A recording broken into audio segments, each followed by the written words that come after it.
Cette recherche photographique sur la rousseur est pour moi une réflexion au long cours, une plongée dans le monde de l'apriorisme auquel n'échappent pas les rousses et les roux.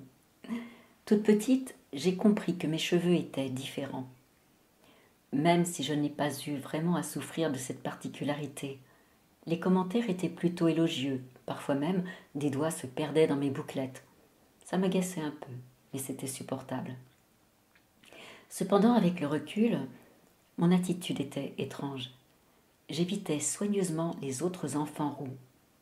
Peut-être cette peur qu'ont les enfants d'échapper à la norme. Je préférais me mêler aux autres.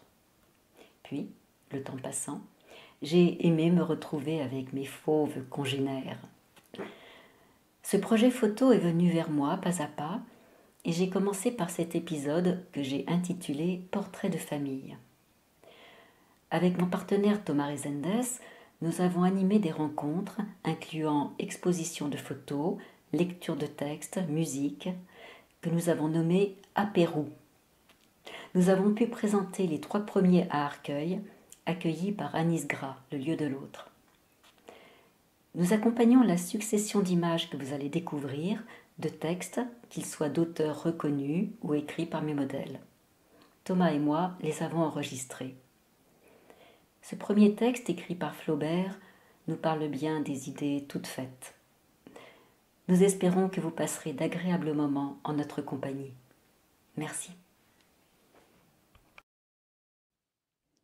Blonde, plus chaude que les brunes, voyez brune. Brune, plus chaude que les blondes, voyez blonde. Négresse, plus chaude que les blanches, voyez brune et blonde. Rousse, voyez blonde, brune, blanche et négresse.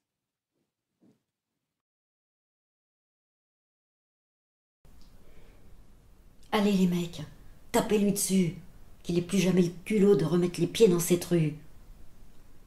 Fifi approcha des garçons et tapota doucement le dos de Benk. « Eh oh, à 5 contre 1, vous avez l'intention de faire de la purée avec Willy ou quoi ?» En se retournant, Benk découvrit une petite fille qu'il n'avait encore jamais vue dans le coin.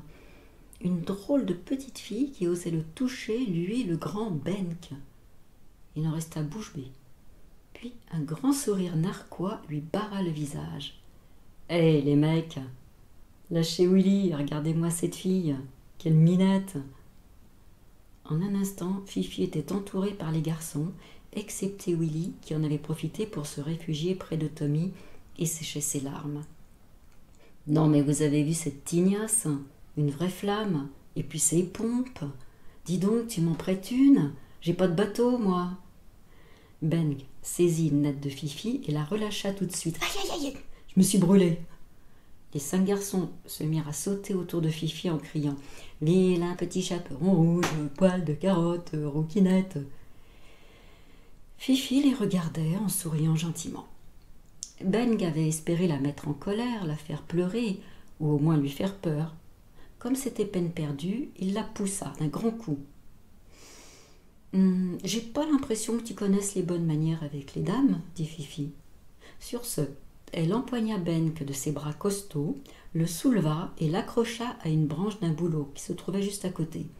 Elle se saisit du 2e garçon et le suspendit à une autre branche. Elle attrapa le 3e et le jucha sur le pilier de la grille d'une villa. Elle balança le 4e par-dessus une clôture de jardin et il atterrit sur un parterre de fleurs. Quant au 5e garnement, elle l'installa dans une petite carriole au milieu de la rue. Fifi, Tommy, Annika et Willy contemplèrent un moment les garçons qui n'en revenaient pas. « Espèce de dégonflé, » reprit Fifi. « Attaquer à 5 contre 1, c'est moche. Et puis s'attaquer à une petite fille sans défense, ça c'est vraiment moche. Allez, on rentre, dit-elle à Tommy et Annika. Et toi, Willy, préviens-moi s'il te cherche des histoires. » Puis elle s'adressa enfin à Beng, qui n'osait pas bouger d'un pouce. « Et toi, si tu as encore une remarque à faire sur mes cheveux ou mes chaussures, c'est le moment ou jamais. » Mais Beng n'avait strictement plus rien à reprocher, ni aux cheveux, ni aux chaussures de Fifi.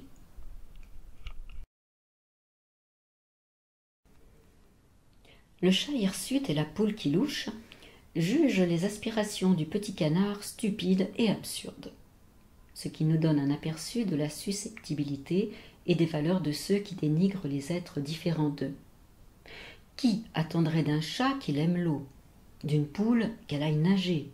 Personne, bien sûr. Trop souvent, pourtant, quand des gens sont différents, c'est l'exilé qui est considéré comme inférieur. Si vous étiez, voyons, un cygne. Les cygnes et les souris détestent la nourriture de l'autre. Ils trouvent que l'autre a une drôle d'odeur. Ils n'ont aucune envie de passer du temps ensemble, et si tel était le cas, ils ne cesseraient de se chamailler.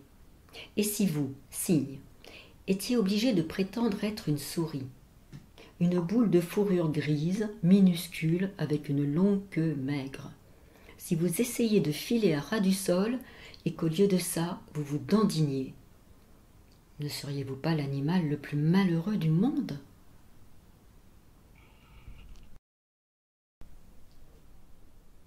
Paul Verlaine, Printemps. Tendre, la jeune femme rousse que tant d'innocence émoustille, dit à la blonde jeune fille ces mots, tout bas, d'une voix douce. Sève qui monte et fleurs qui poussent, ton enfance est une charmille. Laisse errer mes doigts dans la mousse, où le bouton de rose brille. Laisse-moi parmi l'herbe claire boire les gouttes de rosée dont la fleur tendre est arrosée, afin que le plaisir, ma chère, illumine ton front candide comme l'aube, l'azur timide.